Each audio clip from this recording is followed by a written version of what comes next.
Experiencing Wi-Fi dropouts or slow speeds with your Optus modem. Let's start by understanding the common causes and immediate fixes. Wi-Fi issues with Optus modems often stem from network congestion during peak times, outdated hardware, or signal interference from household appliances. A quick first step is to restart your modem. Unplug it for 30 to 60 seconds, then plug it back in. This resolves many temporary glitches.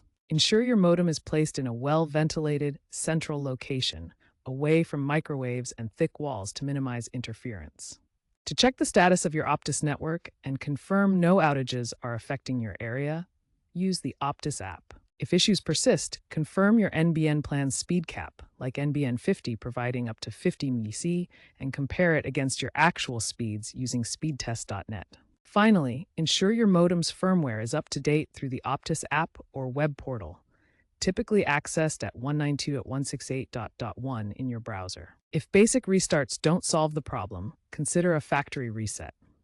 Be aware that this will erase custom configurations, requiring you to re-enter your Wi-Fi password. For persistent issues, especially in larger homes, mesh Wi-Fi extenders, such as Optus's Smart Mesh system, can redistribute the Wi-Fi signal and eliminate dead zones.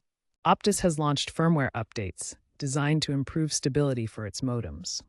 It is also important to be aware of the trend of AI-driven diagnostics being implemented to resolve network dropouts. If you continue to experience issues, contact Optus support for further assistance. As more of Australia receives a full NBN fiber rollout, these modem-specific issues should diminish by 2026. But in the meantime, the above steps should help improve your Optus Wi-Fi experience.